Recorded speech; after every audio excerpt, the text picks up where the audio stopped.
आदरणीय प्रिय बंधुवर, सादर सप्रेम प्रणाम, नमस्कार।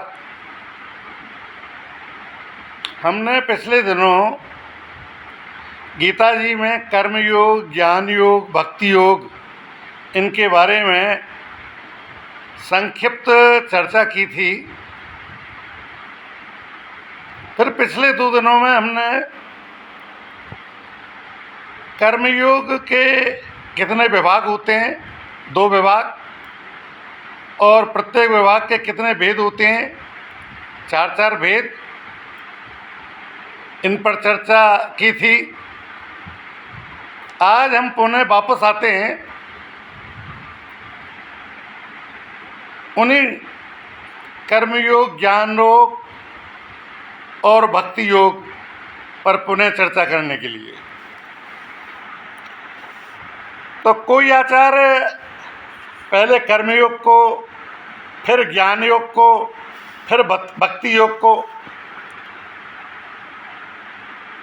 क्रम में रखते हैं और ये क्रम मानते हैं कि पहले कर्म योग आता है, फिर ज्ञान योग आता है, फिर भक्ति योग आता है।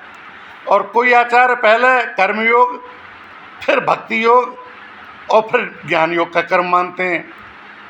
लेकिन गीता जी के अध्ययन से आगे जब हम प्रत्येक अध्यायवार अध्ययन करेंगे तो उसमें पहले ज्ञान योग, फिर कर्म योग, फिर भक्ति योग है। और ये क्रम माना गया है गीता जी में। गीता कर्मयोग को ज्ञान योग की अपेक्षा विशेष मानती है। तयोस्तु कर्म संन्यासात् कर्मयोगो विशिष्यते। 5वें अध्याय के दूसरे श्लोक में है, और ये कारण है कि ज्ञान योग के बिना तो कर्म योग हो सकता है, लेकिन कर्म योग के बिना ज्ञान योग नहीं। कर्मण्येव हि संसिद्ध मा स्थिता जनकादय। गीता जी के 3रे अध्याय के 20वें श्लोक में है। और फिर 4थे अध्याय के 23वें श्लोक में यज्ञा याचरत कर्म समग्रम प्रविलीयते। पर कर्म योग के बिना ज्ञान योग होना कठिन है।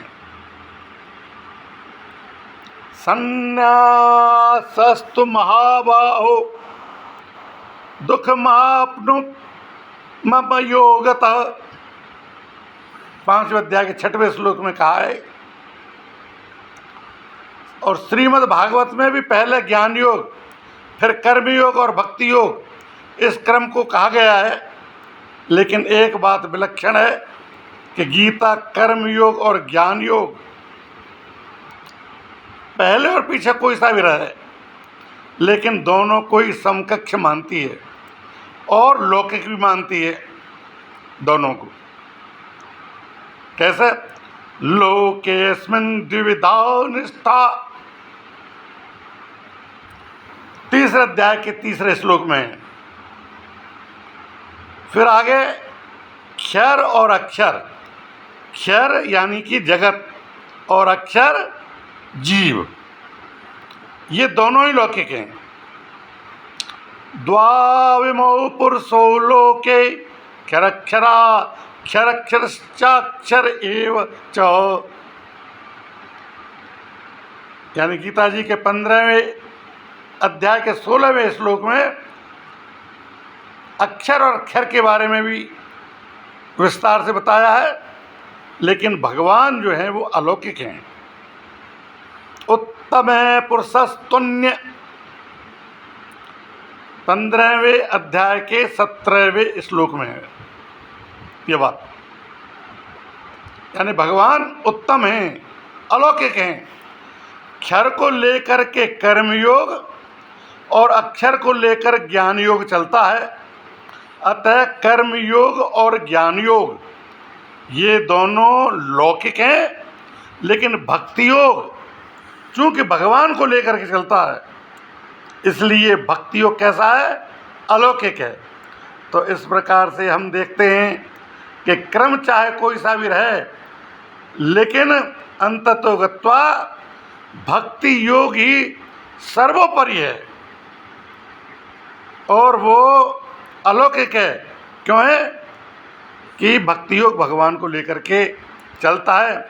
और आज हम पूरा करते हैं आज का विवेचन। जय श्री कृष्णा, राधे राधे।